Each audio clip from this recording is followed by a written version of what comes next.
On today's show, to the relief of many, the San Diego Padres start off this series against a mediocre team with a win. That's right, the Padres winning last night's game thanks to a pretty solid start from Randy Vasquez. Going to be talking about him as well as our beloved Jurickson Profar, as always, and then taking a look into some recent reports about Padres prospects that may not be available for trade at this upcoming deadline. So yeah, lots to talk about as always. Let's get on to it.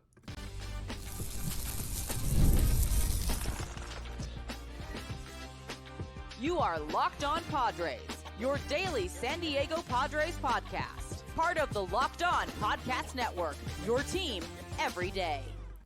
Greetings, ladies and gentlemen, and welcome to another edition of Locked On Padres podcast, which is part of the Locked On Podcast Network, your team every day for Wednesday, July 24th. As always, I am your host with sometimes occasionally, but certainly not always the most, Javier Arraez. You can follow me on Twitter at Javipeno, Javiipeno, or if you would like to check out my baseball-related work over at justbaseball.com, a lovely website where I write about the Padres and general baseball stuff too. Going to be writing about the Padres trade deadline as well, and we will discuss that. Some of my personal picks for what they should do at the deadline, some trade ideas this week, and also my new podcast, Baseball versus the World, which you can find over there if you want evergreen silly stuff. If you just want to take a break from the Padres, we got you there. Today's episode, guys, though, is brought to you by Booking.com. Booking.yeah, the right stay can make you a fan of any city, even your rivals. Check out Booking.com for your stay today. And for today's episode, guys, we are going to be recapping last night's game. And there wasn't like a ton, and I feel like there hasn't been a ton in a while. I think this was, I talked with Ryan Clare yesterday. Everybody go check out yesterday's episode, a little bit of a series preview, Locked On Padres, Locked On Nationals sort of crossover special. And one of the things we talked about was like, are these teams going to still like go at it? Or there's still going to be tensions? We both kind of settled on no, only because the Padres just, if you actually look at the Padres like history over these past few years, when it comes to getting into it with other teams, any sort of on-field stuff, it's basically never carried over. I mean, they've had their guys been hit by pitches before, and they've been like, whatever. I mean, the Jurickson Profar thing, what did they do? They just went out and played. And that's commendable, and I wish that was what baseball culture was in general. Unfortunately, it is usually the mecca of softness when it comes to these guys getting their feelings hurt and whatnot, and then they're just like, oh, we have to hit him with a baseball from 90 feet away. And I have all my people defending me, but I'm the tough one. You know what I mean? That's usually what happens. But it did not happen here. And I really do applaud the Padres, and whether it be locker room guys, right? Whether it just be how their team chemistry works, whether it be managers, whether it be Bob Melvin, whether it be Jace Tingler even, whether it be, obviously, Mike Schilt. I just appreciate that, like, they're not into all that. They're like, we need to win games. Like, that's what matters right now. And they do win this one by a score of 4-0. First things first, as always, we got to talk about starting pitching. Randy Vasquez giving the Padres a pretty steady start, going 6 innings, giving up 0 earned runs, 4 hits, 1 strikeouts, 0 walks. 0 walks is very nice. Overall, obviously, it's never all that exciting when you have that many more hits allowed than strikeouts, right? He didn't get a lot of swings and misses today. I think he only generated 2, if I'm not mistaken, on his curveball in this game on 10 swings. So he just didn't get a lot of swings or anything like that. But it's okay. On the one hand, I could criticize Randy Vasquez's performance here, and I could say, this is a little bit of a lucky that you were playing against the Nationals, right? They just were not having the best at bats, and there's a lot of balls that just didn't, go through or whatever for them. You could go into that, but all in all, I think that it just at this point in the season, right? You just want to have some good stuff. You want to have just a guy who goes out there and can give you a chance to win, and that's what Randy Vasquez has been doing lately. He went 5 innings, gave up 2 in his last start against the Braves. Against the Diamondbacks, he went 6 1/3, giving up 2. Start before that, he went 4 innings, giving up 1. Start before that, he went 5 innings, giving up 0. And then, of course, he got absolutely torched by Philly, like everybody, frankly. And then before that, he gave up 1 against Oakland. So for the last while, I'm not saying that this guy is having the type of rise that I felt when Matt Waldron was starting off this season, where I thought Waldron was genuinely like had some really good stuff.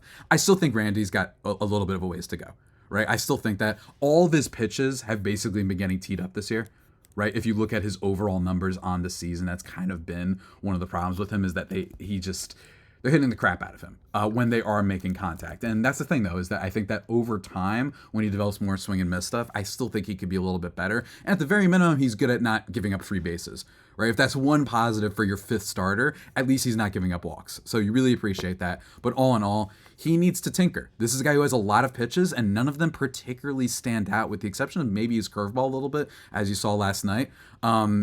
It's really inconsistent, right? I mean, heck, guys, the slugging on his changeup, his batters are slugging 730 on that thing this year.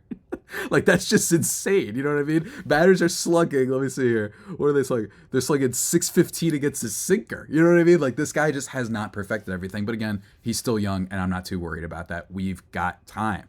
Love to see that, though. Still, Randy Vasquez coming up big for the team. And in general, they really need that. As I was saying, at this point in the season, I'm not necessarily here to talk about, like, analyzing what players are and what kind of season they're going to have and if they could get better. It's more about just say, hey, it's game time. You know what I mean? We got to make the playoffs. We got to try and make a push, especially over these next few weeks, or not even next few weeks, basically next week. Crazy, right? My God. Yeah, it's like 6 days away from the trade deadline. That's so weird. But anyway, you just need wins. And what's huge is that anytime the Padres can get starting pitchers to at least just give them innings that aren't taking them completely out of the game. Basically, they just can't be Adam Mazer. You can't have those 4 innings, 5 earned runs type of things to keep the bullpen out of it. And what happened? They only had to use their best bullpen arms. In this game, Adrian Morejon, no hits, no walks, nothing, no earned runs. Jeremiah Estrada. For a second, I got nervous, but still, all in all, really good. 1 inning, no hits, just a strikeout. And then Robert Suarez comes in 1 inning, as usual, gets his 2 strikeouts. His famous repertoire of fastball, faster ball, and fastest ball. Really good stuff. I like that that's kind of what's been happening for the Padres lately.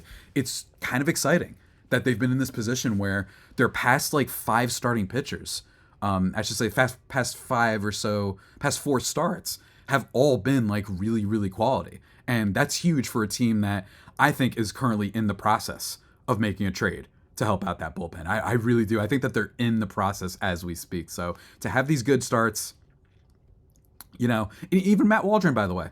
Matt Waldron. Now, of course, unfortunately, after the 6 innings, they then had to bring in some guys and they got torched up. But that's what I'm saying. I just like that the bullpen has been getting some rest and they haven't had to use them in close games that we were ahead, at least for a little bit, while hopefully they work on some names at the trade deadline.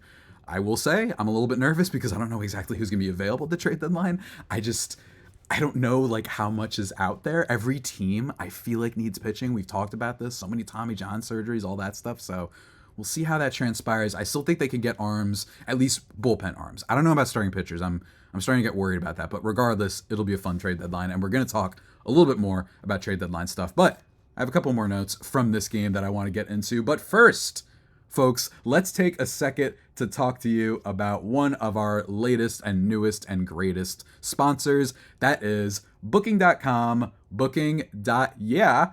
With summer travel heating up, especially travel to baseball games, it's time to explore those U.S. cities you always secretly have wanted to visit, even the ones that you don't particularly like, or you have to pretend that you hate them because they're your rivalry city. Well, Booking.com is here with hotels, bed and breakfast, vacation rentals, resorts, and so much more on Booking.com. You might just find your perfect stay. Go check it out, guys. It's really cool if you want to go to, like, you know, Boston.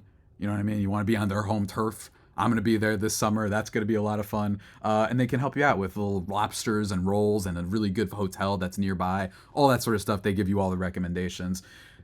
Places that overlook the stadiums, family-friendly resorts, all that stuff. So go check it out. The right stay can make you a fan of any U.S. city, including your rivals. Book today on Booking.com on the site or in the Booking.com app. Go check that out. But we're not done. I also want to talk to you about the #1 daily fantasy sports app out there. That is Prize Picks, guys. And not only they're #1, they got a lot of people. So I'm not just, this isn't some like, oh, the first place has 100, users and second place has 20. No, 5 million active members over on Prize Picks. Daily fantasy sports, unlike other apps, they got you covered, man. 2 to 6 player stat projections. You pick the over under on select stats, whatever they give you, and you watch those winnings roll in, man. It is fantastic. You can win up to 100 times your money with as little as 4 correct picks. Get in on the excitement of Team USA, by the way. You want to do that while you're watching Team USA, rack up the gold medals, man? You want to do that? You can do that. You can make a Prize Picks lineup consisting of players across basketball, soccer, tennis, golf, and many more in as little as 60 seconds. So go check that out, guys. They've got a bunch of different promotions for you as well, all throughout the app. On Tuesdays, they lower the stat projections to help you better chance to win. And on Fridays, you can get your entry feedback for losing lineups. All sorts of cool stuff all the time with Prize Picks, guys. So go check them out at Locked On MLB. Use that promo code when you download the app for a first deposit match up to $100. That's code Locked On MLB on Prize Picks for a first deposit match up to $100. Pick more, pick less. It's that easy with Prize Picks.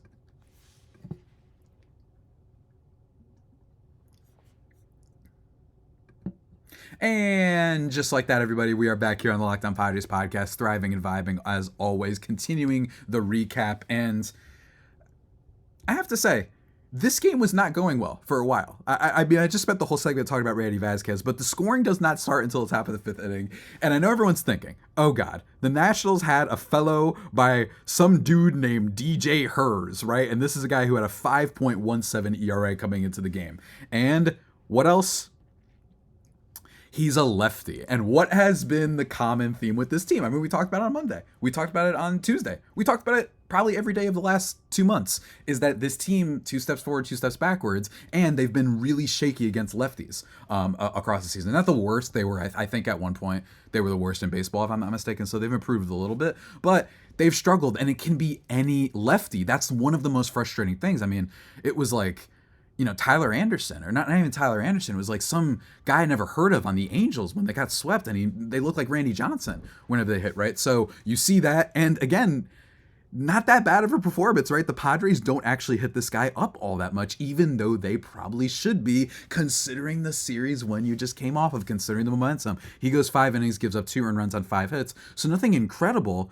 But bottom line, that's pretty frustrating if you're a Padres fan to be like, come on, man. But at least they did end up scoring. And it was from the people that everyone knew heading into this year were going to be the superstar power hitters. It starts with Luis Arraez, his 3rd home run of the year. Or was it his 3rd home run? Give me 1 second, guys. Was it his 3rd? Yeah, it was his 3rd home run of the year. All 3 of them have been with the Padres, by the way, because he loves us very much. He had to get out of Miami, man. 1 for 5 game for him. For the record, not like a super multi-hit game for him.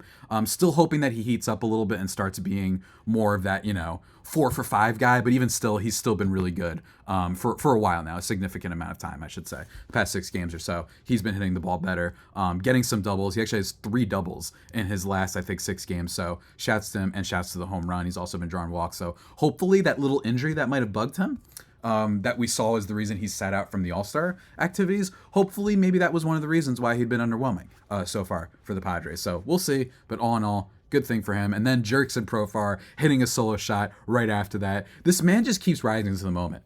I know it won't count as a high leverage situation, but as far as I'm concerned, it does because of the prior history with the Nationals. You know that those little whiner poo-poo babies were absolutely livid seeing that. They're like, of course he did again.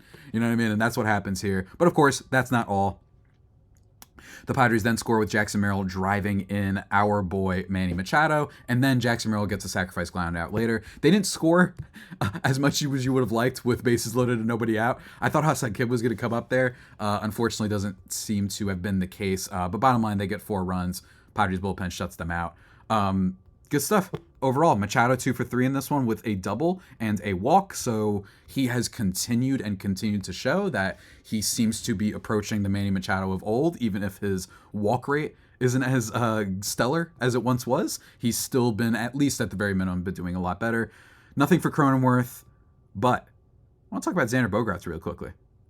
Oh, also Jackson Merrill goes 2 for 4 in this one, by the way, with 2 RBIs. I want to talk about our guy Xander Bogaerts for a second. 2 for 4 in this game with a run scored ever since coming off the IL, which was, of course, against Atlanta, July 12th, which is kind of poetic because the last game that he played before that was in May when he got hurt against the Braves. In that first game, 2 for 4. Next game, 2 for 4 with an RBI. Game after that, 0 for 4, but then 2 for 5 with the second game against Cleveland, then 2 for 4 in the game after that, and then last night 2 for 4. He's getting singles. Now, is he hitting the ball particularly hard? No, and that's the number one thing that I look for, of course. As you guys know, I love looking at hard hit rate. I think it is the best advanced stat to introduce people to because I think more often than not, it is just a good predictor, usually, not always. Luis Arraez doesn't hit the ball hard, right? But with him, that was one of the things that we were hoping for, is that over the end of last season, or I'm sorry, the end of before he was hurt, Xander Bogaerts started hitting the ball a little bit harder. There was a spike in hard hit rate, and we love that. We love that. That is really important for Xander Bogaerts and for his potential this season to help out this team. So I don't know necessarily what's going to happen with him for the rest of the season. I still think we're in a situation where I think that we're starting to really wonder, is this it? Right? Like, could this be it? I don't really know. It's very hard to say, right? I'm really struggling. Like, I don't know what's going to happen with this guy. Part of me is just like, hey, he has to get better at some point. But man, he really hasn't been. But we'll see. We'll see. At least so far, he's had the hard hit rate of 37%. After that, on the 21st, what was that? 2 days ago, 41%. So at least he didn't hit it significantly soft, right? At least that's kind of a thing. But still too early to look into all that. But bottom line is, if he starts hitting the ball harder, that will be great. And with that, knob on his bat, maybe that'll help ease the burden on his wrist. So just saying, so far, nice stuff for Xander Bogaerts. And it was interesting that they actually moved him up to third in the lineup order as of late. So that's really cool and shows that they clearly believe in him, which says something. I don't know if I believe in him. I think that if your hard hit rate goes down every year for the last 4 years, I think that's a bad sign. But hopefully he can figure it out. Hey, I said earlier on this podcast, like a month or so ago, Carlos Correa, he was another one with an injury. He gets signed to a big deal, and he's a disaster last year. He can't hit. Everything's off. And look at him this year. He's like like one of the best shortstops in baseball, right? Like he's been really back at it, playing good defense, hitting the ball, got a good WRC plus, all of that stuff. So if he can do it, maybe hopefully Bogaerts can. And at the very minimum, he can at least just help pick up the slack while we wait for Fernando Tatis Jr. to return, or while potentially AJ Preller pulls off another blockbuster trade, right? So we'll have to see how that all sort of pans out. Tomorrow's game and the rest of this series is still really big, though. Obviously, for not just the trade deadline, but just in general. The Padres need to follow this up because they got Baltimore and LA next. Matt Waldron going tomorrow against Mitchell Parker. It's going to be an interesting start for Matt Waldron. I still have this feeling. I have this unease, and there's two reasons for this. One, it's a couple of data things, a couple of things I've read that we don't have to dive too deep into. Second thing, just be, my general knowledge of baseball history, and that the fact that the knuckleball isn't necessarily a pitch that always seems to be sustainable unless you're R.A. Dickey. But last but not least is the Padres don't really have an amazing track record of pitching development, and I know we have Niebla now, so I think it's more of like a PTSD thing on my part where I'm just not believing. This is literally like one of the great Padres pitching development success stories that they've had since not only I've been hosting this podcast, but since before like the Andrew Kashner days. I mean, for heck's sake, Andrew Kashner was the guy who had superstar talent and he still didn't end up being developed well. He had like a good season or two, but he was not what he was expected to be, especially when you trade Anthony Rizzo for him. So it's those 3 reasons. I'm still waiting for it. Look, it's the Nationals. I understand that's not necessarily the team that's going to light the world on fire, and you're worried that this is going to be the regression start. But I'm just keeping an eye on it. I'm really looking forward to it. At the minimum, Matt Waldron, insanely easy to root for. And then, of course, on Thursday, we have a nice afternoon game between the Padres. It's Dylan Cease versus Patrick Corbin. I know that it is peak baseball for the Padres to win today's game / tomorrow's game. I know it would be. And then for them to lose the Dylan Cease start when they're going up against Patrick Corbin, who's quite possibly the worst starter in all of baseball when you just cumulatively over the past few years. Padres better show up, man. You got to show up. You got to show up against Patrick Corbin out there. Like, you just have to. There's no excuse. I don't care if he's a lefty. You guys have to figure it out. Patrick Corbin serves meatballs like every start. Guys, I've literally heard from minor league players who have got up against him and been like, wow, that guy just throws meatballs, man. Like, just right down the middle. I've heard this from actual minor league players. It's crazy. It's crazy. Like, he's just not good. So please, we need you, man. We need you, Dylan Cease. We need the Padres offense. We'll see how that pans out. But we're not done with today's episode. I want to talk a little bit about the Padres farm system and some reports that we got yesterday regarding it, and regarding the fact that AJ Preller, he's cooking up something. We know. What's he building in there? Something special, I hope. But first, before we get into that, I just want to take a second to talk to you guys about the ticket buying app of all ticket buying apps. That is our good friends over at Game Time. It's an authorized ticket marketplace of Major League Baseball, which makes getting tickets faster and easier, and the prices actually go down the closer you get to that first pitch, to the tip-off, to the kickoff, to the whatever, the puck, the drop the puck, is that what they call it in hockey? You guys get my point. When they get closer to the event, the tickets actually go down. So if you had plans that got canceled and then all of a sudden you're like, oh, I could attend the game tonight, you might get even better prices. They've got promotions all the time, flash deals, zone deals, last minute tickets, all sorts of stuff, every kind of event in your area. That's right, not just baseball, not just basketball, not hockey, whatever, also like theater, concerts. You know what I mean? You want to get a little bit on that? They've got you on that as well. Really, really cool stuff, guys. Save when you use Game Time. They will even credit you 110% of the difference if you find like better seats and whatnot. So that's really cool. Shouts to them. They are fantastic. Take the guesswork out of buying MLB tickets with Game Time. Download the Game Time app, create an account, and use code LOCKEDONMLB for $20 off your first purchase. Terms do apply. But again, create an account and redeem code LOCKEDONMLB for $20 off. Download Game Time today. Last minute tickets, lowest prices, guaranteed with Game Time.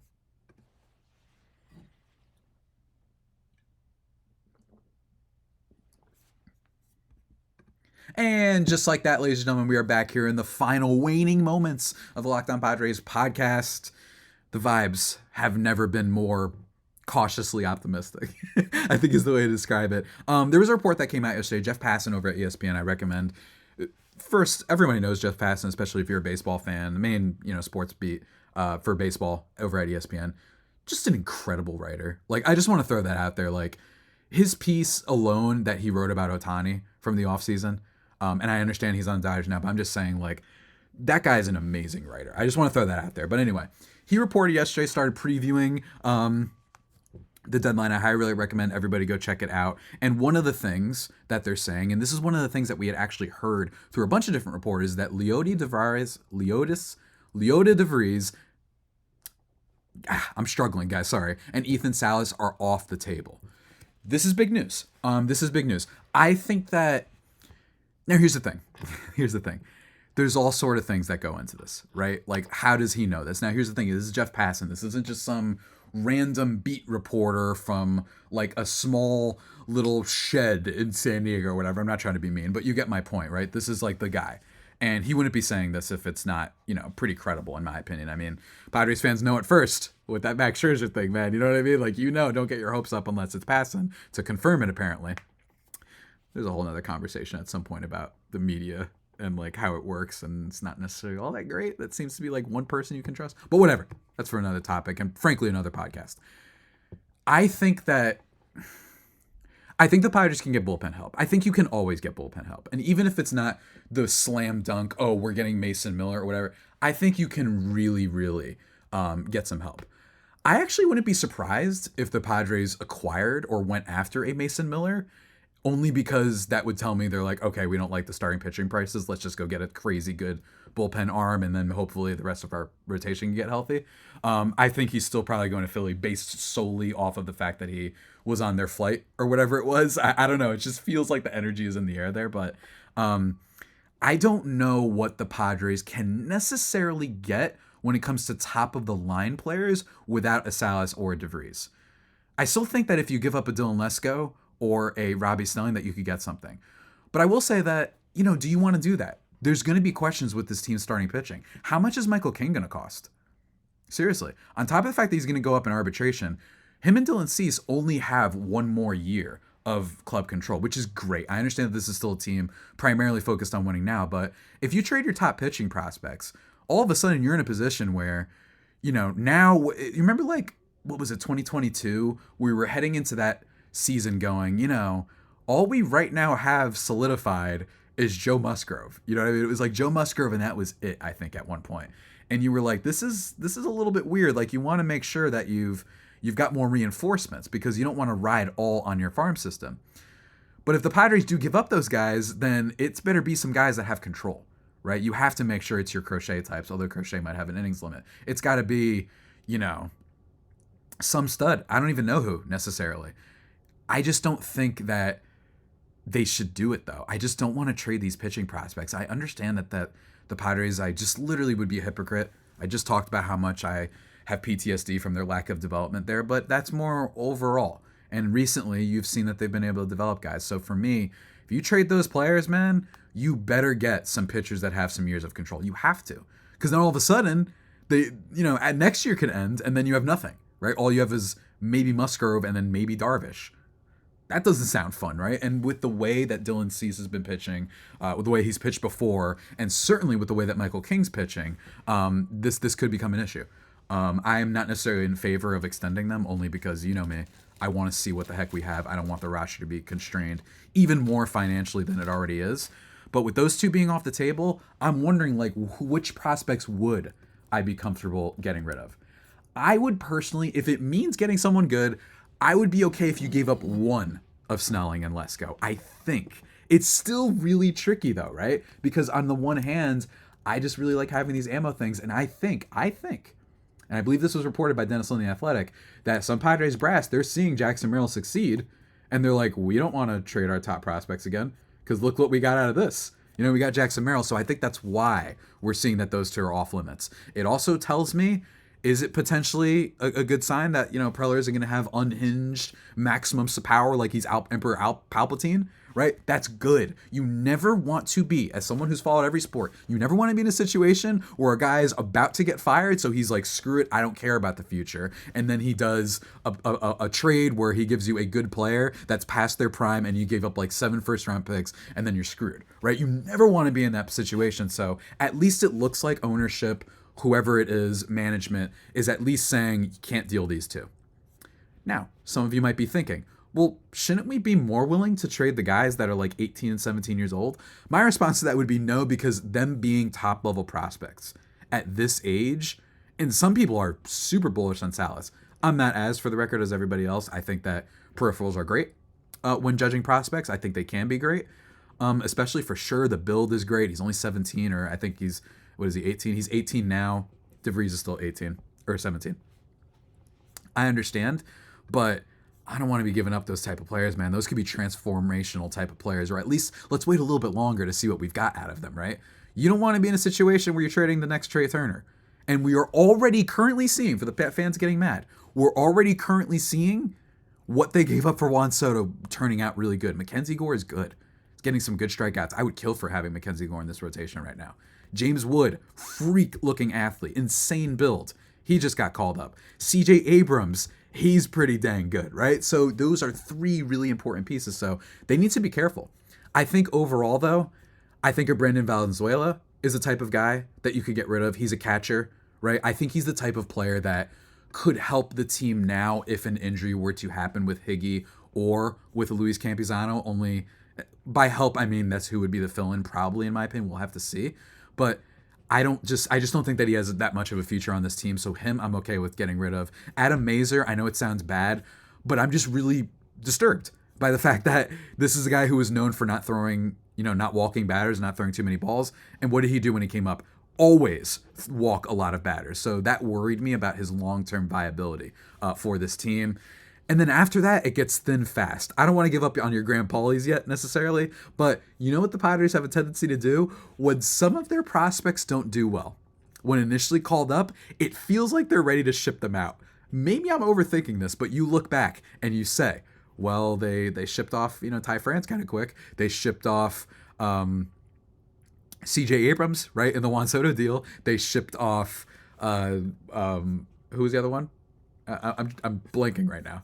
Who was the other prospect that they had that they shipped off really quickly? Luis Patino comes into the league. Remember 2020? Is a little shipped them off. Mackenzie Gore. Mackenzie Gore was actually just pretty good that rookie season for the first half. But anyway, you get my point. So I wouldn't be surprised if a Graham Pauly, Adam Mazur, those type of guys get shipped out. I think Randy is interesting. I think he still qualifies as a prospect. He could be one to watch out for. But I'm worried about if you take out Salas and DeVries, are the only basic giant trade pieces to get a big player. Is it just Dylan Lesko and Robbie Snelling? It might be, because they're not trading Jackson Merrill. Please, right? They can't do that. So that's what I'm wondering. You have to look around. What is out there? Can you maybe, if you're worried about outfield help, do you take a shot on Randy Rosarina? Get the double Randy gang going? Maybe get one of the Rays starting pitchers if they're going to be rebuilding or whatever, if they're sellers. I don't know, man. I don't know, but I just think that that's a big deal that it's already coming out that like those guys are off the table, which I think is good. I really do. I'm not a fan of all this. I'm not a fan.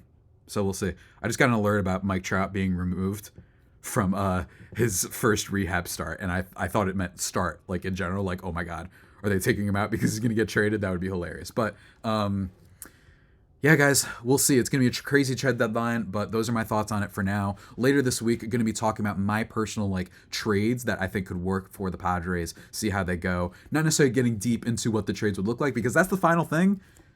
I'm doing hypotheticals about what it would cost.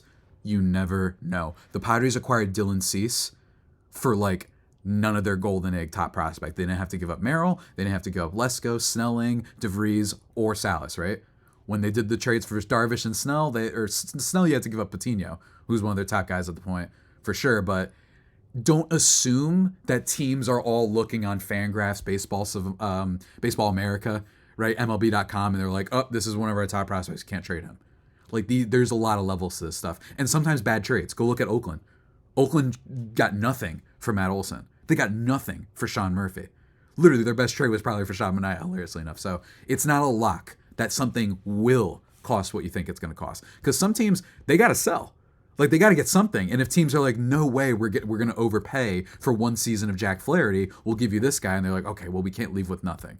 So keep that in mind. But again, I'm just spitballing at this point. And at this point, everybody, that's about it for today's edition of the Locked On Padres podcast, the only pod that may be better than the Padres themselves. Remember to subscribe to the podcast wherever you get your podcasts from. Follow me on Twitter, the best handle in the game, at Javipeno, Javiiipeno. Go check out Baseball versus the World. Latest episode was about the weirdest, most ridiculous scenes, baseball movie scenes ever.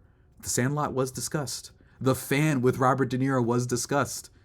Twilight with our boy, Robert Pattinson, was discussed, so you can check that out. And of course, later this week, we'll see what else we get into. Obviously, probably going to do an episode on my trade deadline sort of trade ideas that we could talk about, and a whole lot more, guys. So stay tuned, and hopefully I got you with the consistent scheduling. But until that next time, stay safe, and of course, stay faithful, my Fire Faithful homies. Take care.